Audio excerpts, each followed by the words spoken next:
Why are you listening? Why are you different? Why are you here? Why are you connected? Why are you inspired? Why are you tuned in? Why are you on CJRU? Hi, this is Christina from YRU, and I'm here with Lorenzo Colacado, who is the founder of Rise Over Run. I'm so excited to announce that YRU and Rise Over Run is having a collaboration. This is the first of our series. Why are you here? Why are you listening? Why are you inspired? Why are you running? Why are you rising? This is a Rise Over Run audio series that features people's truths, Stories, and experiences. Let's Rise together. So, hello, Lorenzo. Hey, this is really exciting. I think it's my first interview. I'm very excited to have you here. Well, I was just wondering, were you born in Toronto? I was born in Toronto, grew up in the Jane and Lawrence area. So did you go to school around the area? Yeah, everything was all in the area. Elementary school, St. Bernard, high school, Chaminade, college schools, all in the Jane and Lawrence area. Very nice. It's always great to go around a community. It grows onto you. It does. I mean, everything was in that community. So what did you do after high school? I guess it kind of goes into what we talked about before, being in that same neighborhood for 18 or so years. I decided to move to Kingston, attend Queen's University. I studied political studies and I spent 4 years and gratefully graduated in 2015. And congratulations, so exciting. It's crazy. You know what? It's been 2 years since I've been out of school and it still feels like yesterday that I was there. And I can remember all the great memories. Goes by really quick. It does. Yeah. It went by so fast. And now I'm here trying to live the real world, real life type of thing now. I know you're really interested in doing creative work, like you're into photography and music and Rise Over Run is a creative project as well. Is there a particular place that you like to work and be creative? That's a great question. People ask me this all the time, like where do I do my work? And it's always changing. I feel like it depends on where I'm at in my life. Like a lot of Rise Over Run's work was done in Kingston on campus, but now I'm being at home in Toronto. I feel like a lot of my work is at home or just wherever I can find a place where I'm just by myself. Actually, these days, wherever my brother is around too, so I can consult with him and see, do you think this is good? Or I kind of use him as a reference. My brother is one of my inspirations, so it's good to have his advice or good to see if he likes it. If he likes it, then I'm good with it. So, when did Rise Over Run start? Rise Over Run started when I was in my 4th year at Queen's University in 2014. Right. If you could summarize Rise Over Run in a sentence or two, how would you describe it? Rise Over Run is a visual project that features people's truths, stories, and experiences about how they overcome their personal struggle. These days, I'm trying to expand and talk more about the rising part whenever people go through challenges or go through something difficult in their life. I want to focus on how we can help each other grow and help each other rise above instead of shying away from the opportunity to be the best versions of ourselves. Absolutely. Well, what inspired you to create this project? Or how did this project come about? I feel like over time, my soul has been yearning for like a personal project, a project that I can call my own and see that I did that was meaningful in my life. I was inspired by Brandon Stanton, the photographer who created Humans in New York. I liked how personable he got with people, with complete strangers, and how he was able to get such personal experiences and such personal stories. I was inspired by my friends. I've been very grateful and very blessed to be surrounded by such amazing, good-hearted people who inspired me to be the best I can be. So I just really wanted to share that with other people. I didn't know how I was going to do it, but I knew I wanted to just share good energy to people online. Felt like at the time, everything on social media or everything on the news was just all a lot of negative energy. And I was also inspired by 2 photographers that I was working with at the Arts and Science Undergraduate Society, Ray Gutierrez and Nova Zhao, who started the Focus Project. They wanted to have this photo project and take photos of people on campus and ask them these type of questions. And at the end of the year, we had this video where we asked them, what is your greatest struggle? And when that video finished, I was inspired by that question. The ability of people to open up and be so vulnerable and answer the power of vulnerability. The power of vulnerability, exactly. I found that so moving when I saw people share their stories, something that they've been through, and it's something that's not necessarily easy to talk about. It was courageous. It was something that I wanted to continue doing. So that after that year in the summer, I came up with Rise Over Run and I said, I want to continue that work. Yeah, that's awesome. It seems like you found yourself through investing in other people, investing in your time and learning more about people and sharing the stories of other people. and that everyone can like come together and like connect to each other through these struggles, through these stories, through these experiences, because everyone does go through something. I believe everybody has a story. I believe everybody has something to say. And if we aren't helping each other rise, if there's nothing that's worth it if we don't help each other rise together. Yeah, absolutely. I also think it's amazing how the creation of Rise Over Run was created through you connecting through various people, from the photographers, a total complete stranger, and just listening to other people. I think that really represents what the story is all about, really connecting other people. Yeah, I tell the writers all the time, it's like the best feeling when the writers get messages and they get messages from people they don't even know, and they get messages and they say, oh, like I really appreciate the story that you shared, and I don't know you, but I just wanted to let you know thank you for sharing it. And when they tell me that, it's like the best feeling in the world for me, because it's about connecting to people who you wouldn't get to meet or wouldn't get to connect otherwise. And they just said, like, I really appreciate you sharing this. I felt less alone. When we share these stories, when we share these personal experiences, it's helping other people feel less alone in the world. And there's power in unity. Yeah, and the stories are also insightful. Even if someone cannot directly relate to some of these stories and topics, it's insightful to learn like how other people are coping with certain things, or like the type of experiences that other people are suffering from. And there's not one way, right? There are so many different ways that people cope. We can learn from each other. All we have to do is kind of listen to that. Yeah, absolutely.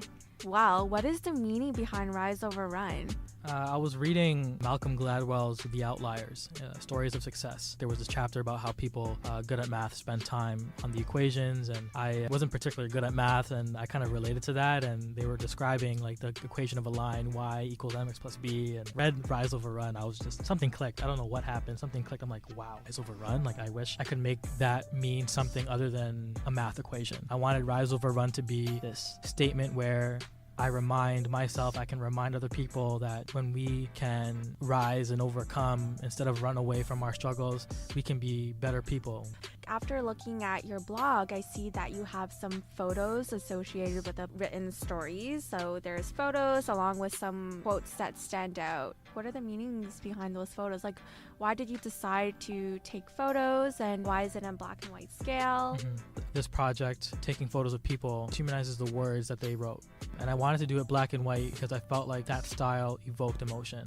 How far have you come along with the project? So since 2014, we've celebrated its first year in 2015. We had a photo exhibit hosted by and curated by my friend Asid Chishti of Chairs and Tables. He was very gracious enough to donate the prints to us and host the event at Artscape Young Place. And since then, we've featured over 70 stories. And we've collaborated with my old alma mater high school's Mental Health Awareness Committee. I've gone back to Kingston and I've featured the Kingston Youth Strategy.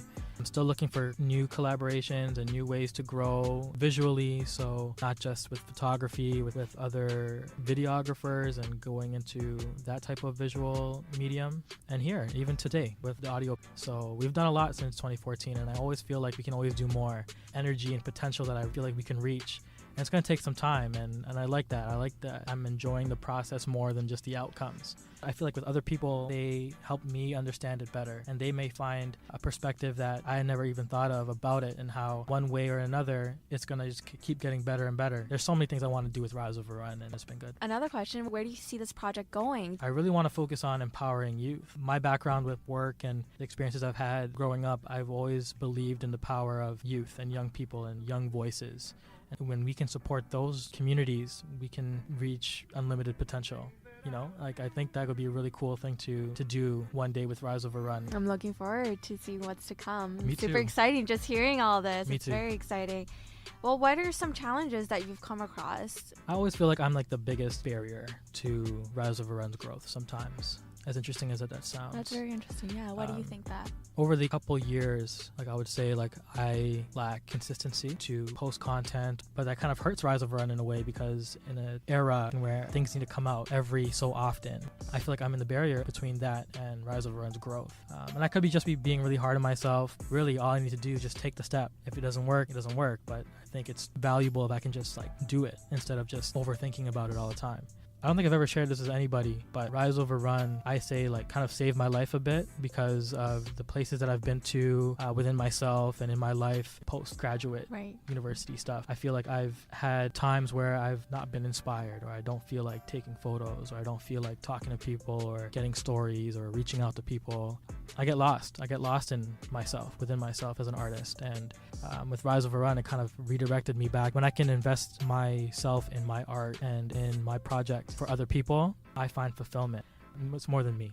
Well, thank you for sharing that. That is so important. It's very relevant, regardless of whether or not there's a story posted every day. People are reading. Every time you post, that story is being read, regardless. I hope. I always tell myself and remind myself, if it's just one person, right? That idea of if someone can read it, if one person likes it or reads it or can get something out of it, that's good, and that makes a difference in somebody's life. So I was just wondering, how do you get your stories? It changes. The process changes all the time. It varies, yeah. It varies, and I'm trying to find a consistent way. Right, it's always, again, this consistency. I first started just asking people within my friend group, people that I admired, people that I've always looked up to. I want to do this, and I want to ask you a couple of questions, and I think that you'd be a really great person to. And that kind of took off in its own way, where I've just continually asked new friends and to be part of Rise Over Run and get involved. There were a few stories that I didn't even know the people that kind of knew who I was and kind of wanted to share the story. Sent me their story and said, hey, I want to share this with you. I want to share this with other people. I took the time to write it, and I want to share it. And I felt like that was an inspiring moment, because it's like, if you can take the time and you can put yourself in a situation to put yourself out there, there's no way I can say no. This is a powerful experience that I just want to keep sharing with people too. So amazing. Well, if someone would like to read the stories, where can they see these stories? They can see the stories on the Facebook page, Rise Over Run. I think you can type riseoverrun.org, and that will be the gateway. And there's also the website that's under construction, and it'll be upcoming soon, riseoverrun.org. And that will lead you to the original website of onmedium.com, and you'll find the stories. ROR at riseoverrun.org. And we'll be posting all this information after the recording, so don't worry if you missed that. Well, that's all the questions I have for today. Do you have any questions for me? Oh, I have a lot of questions for you, but I don't know. I mean, I feel like it was just all about me, but I feel like I could ask the same questions to you, you know?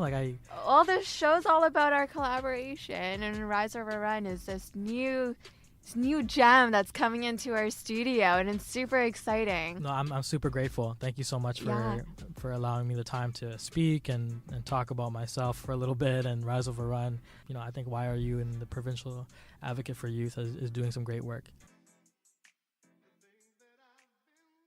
Hi, this is Christina, recording from CJRU, 1280 AM at the Ryerson studio. I'm here with Michael Muka. Hi, Michael. Hi. Yay. He's going to be here to read a piece that he wrote for Rise Over Run, and he's going to provide some commentary.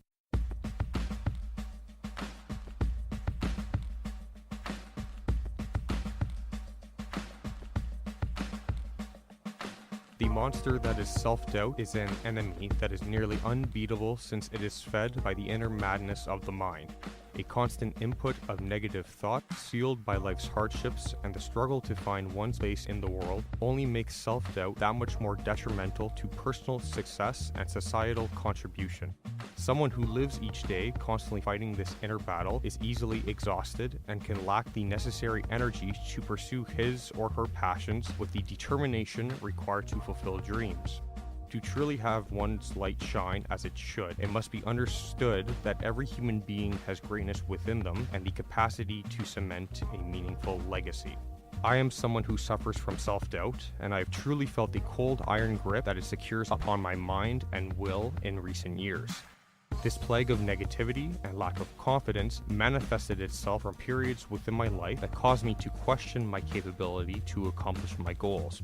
When I reflect on the events that resulted in this difficulty, I try to understand the root causes as to why this has occurred. It undoubtedly has to do with a sudden collapse of my inner pride and the fall from the top of the figurative mountain. During my secondary school years, I was a very accomplished individual for someone my age. I not only excelled academically, but was also involved in a multitude of extracurricular activities and school organizations. This sense of accomplishment resulted in the feeling that I was untouchable, that there was not a single challenge that could not be overcome. Unfortunately, as tough as it may be at the time, secondary school is not as accurate a representation of the obstacles that people face as students may like to believe. The real world suddenly hit hard and without mercy. My transition from secondary to post-secondary education did not occur as planned, but really nothing ever seems to. I was suddenly struck by the newfound difficulties associated with a far tougher education system and fulfilling the requirements associated with the workplace, while desperately trying to make sense of my own role in society. It did not and does not help that I am constantly asking myself what many would call the big questions, as it only seems to make me feel infinitesimally small in a vastly large universe. On that side note, I will not stop asking the big questions, as the search for truth, I believe, is of the noblest of endeavors. The shock of the real world, or what I have experienced thus far, has unfortunately caused me to become a more bitter and angrier individual than who I was several years ago. There are moments when I undoubtedly must appear less compassionate and kind than before, which is evident through my more frequent lashing out at the people that I care most deeply about. What is worse is that I tend to display feelings of jealousy towards those who have found a way to be successful, either academically, in employment, or in some other fashion, when I should instead be happy for them. I read an article recently that touched on this very subject, the reasons as to why people can tend to appear so angry or hurtful towards others. It may be difficult to realize for those individuals, but it is largely based on the self-doubt and fears that people have. The anger targeted at others tends to stem from the anger an individual has with his or herself. Because of this realization, I am now much more aware of my own personal issues and the fact that I must feed my own light before it will ever shine. But with all of this hardship and struggle, I still continue to fight every day of my life. As one of my secondary school teachers once stated, do not go gently into that good night. No matter how difficult it may be, you need to claw your way towards progress every day. There are moments when it may seem hopeless, but there are coping mechanisms for those who suffer from constant feelings of self-doubt and sadness. First and foremost, take time to enjoy the little things, to breathe fresh air.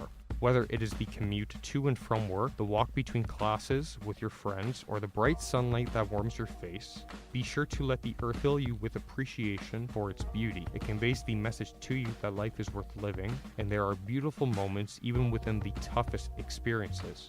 If anything, this beauty is something that is undoubtedly worth fighting for. With that in mind, I briefly mentioned how the big questions may make you feel inadequate or undeserving of greatness. It can be difficult to comprehend how small we really are compared to the enormity of the cosmos. However, instead of letting this make you feel less capable or inferior, be sure to view this from another perspective. The fact simply is that a lot of our everyday hardships are only so impactful because our mind allows them to be, and that they may actually be minuscule in the grand scheme of our life. With all of this talk about hardship, we tend to forget to appreciate our blessings.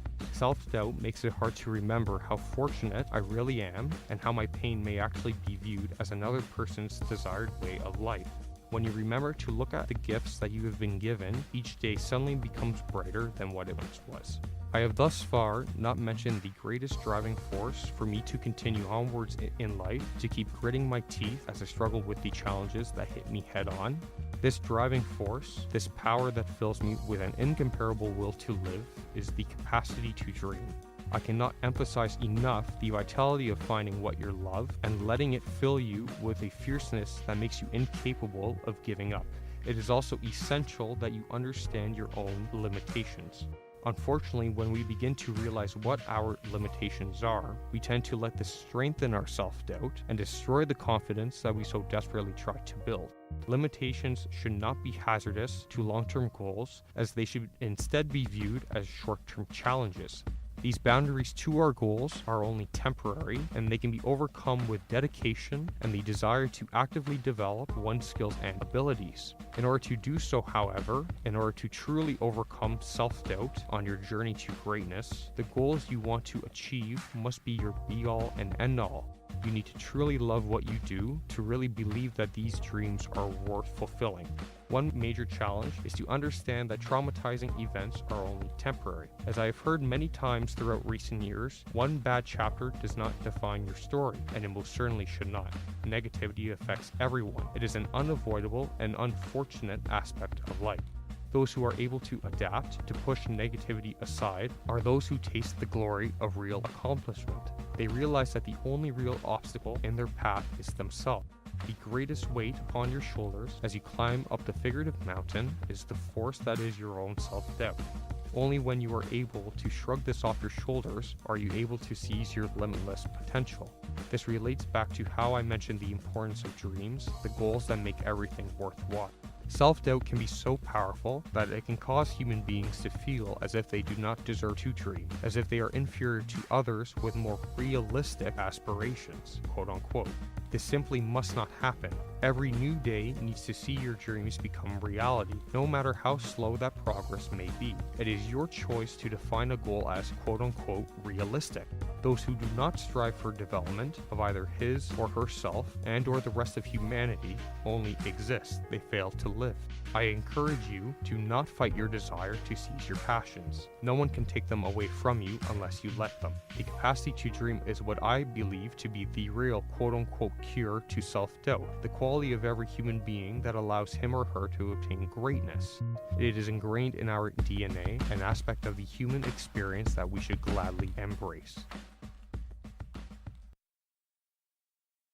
So I think it still applies to some of the thoughts and the hardships and struggles that I go through today. But in the previous year that I've actually written this, I would say that my ability to actually deal with this self-doubt, to handle it, to find measures and means in order to combat it has actually improved quite a bit. It's been through different experiences, through a different environment. So there are a few points that I would like to touch upon here. I think the major one is the comparison of my secondary school years to my post-secondary school years. I'm still in post-secondary school, but when I look back, and they say that hindsight is 20/20, I will say that my secondary school years, and I think high school in general, compared to any sort of life after secondary school, even though it may be quite difficult at the time, and I'm not denying that, it really isn't a true representation of what individuals face afterwards. I realized that at the time, I thought that grades were everything. I thought that my bullet points on my resume for university applications were really the be-all and the end-all. But what I now realize is that no matter how much you excel in high school, no matter how much you're involved with, there will always be challenges. It's just determining after high school, things aren't really as laid out. At a young age, especially with society now, you are required to really think about what you need to do. What are your dreams? What do you want to accomplish? Especially when you think about it, our time here on Earth really isn't that long, and that every single day we need to make it count. We really need to think not only what can we do for ourselves, but what can we do for the world. And I've met many people who have this great ambition that they want to change the world, and they have these grand schemes and these big dreams, and I was one of them. And I think there's still that part of my youth really thinks I have these big dreams, I want to do all these grand things.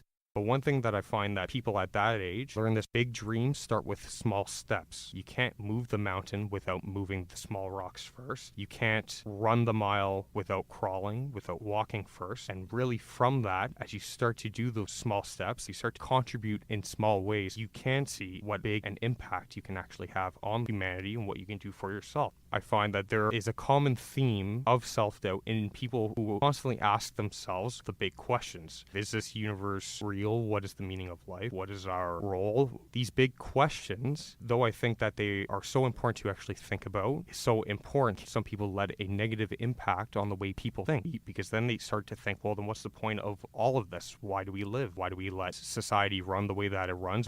Now, I think that self-doubt and negativity and anger, though there are influences that can cause people to be emotional at times, we all face hardship. We will think, why me? Or how come I wasn't more prepared for it? But really, all of that negativity, all of that self-doubt really is attributed to the way we think about ourselves, to our own insecurities. Pain is inevitable, but misery is a choice. And even though we do face these struggles, we will face pain no matter what. It is our choice choice whether we decide to learn from the hard lessons that we have to face, or we let it dominate our lives and constantly make us miserable. And this is something that I would say I'm still struggling with today, learning how to take things in stride.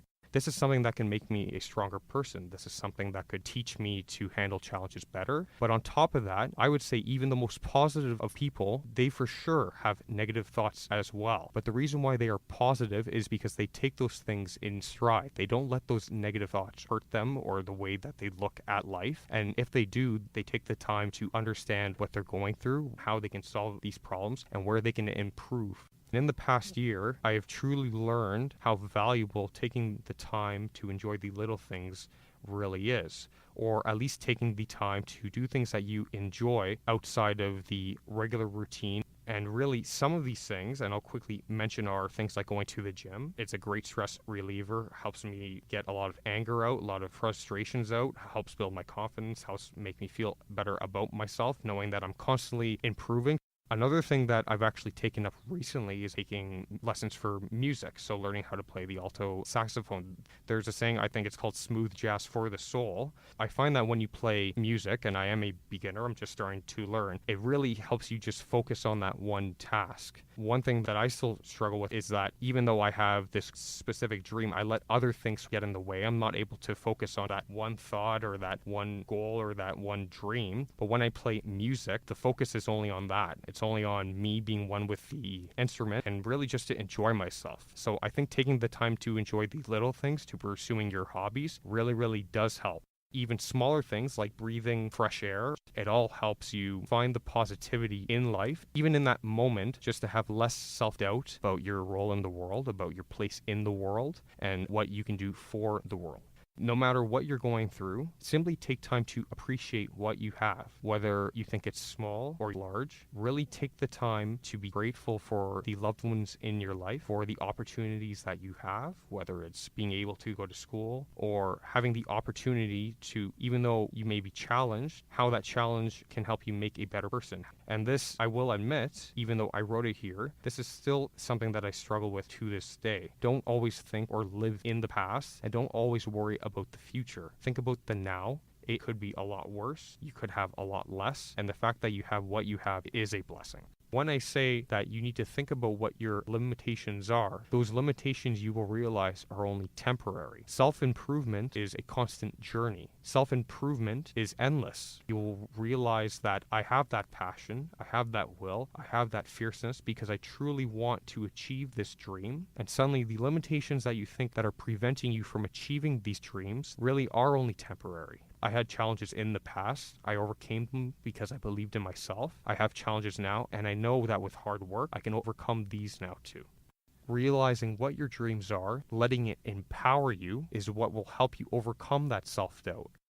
So, Michael, after reading that, how do you feel? Maybe this is the cop-out answer. I feel a mixture of emotions. Just thinking about what I was going through, how I was trying to deal with it. One thing that I will say is that I think that this was actually, or what I'm going through right now, as I've read it and I provide some commentary, is that I think this is really a good reminder of how I should face the challenges that I do face every day. I think that there are some days where I've totally forgotten that I've written this piece, trying to get through to myself. And I think there are times, probably far too often, where maybe promised myself at the time in terms of how I was going to have a better outlook on life. And I think having the opportunity to read through and to provide some commentary and to think about what I was going through a year ago and how in many ways it's still similar to what I'm going through now, I feel more inspired. I think that this is something that I can go back to, understanding that I am here. I've gone through the challenges that I was facing back then. I think I'll be able to get through the challenges that I face now if I put my mind to it. And knowing that in the future, no matter what life throws my way, as long as I try to remain positive, as long as I keep the end goal in sight, how I want to contribute to myself, how I want to contribute to the world, then those challenges I'll be able to overcome as well. I wrote this because I was going through a hard time. I want to use it as a medium to get some thoughts out, analyze on paper, and knowing that, well, those hardships, they're not there now. I got through them. I feel inspired and I feel a little bit more confident having that sort of passion or that fire renewed. That's awesome. Thank you so much for sharing Thanks very much for having me on here. Thank you so much, Michael, for writing for Rise Over Run and being the first guest of this series. We'd also like to thank Mark Margie and Ryan Golden. All you guys have been my brothers, and being part of this creative process means a lot to me. And for you guys, Mark and Ryan, thank you so much for producing the soundtrack. Thank you to the YRU team and the Office of the Provincial Advocate for Children and Youth. For more information, go to www.provincialadvocate.on.ca. And until next time, this is Lorenzo. And Christina, you're listening to CJRU 1280 AM. Keep rising higher. And rise with one another. Break. Peace. The views expressed on this show do not necessarily reflect those of the Office of the Provincial Advocate for Children and Youth.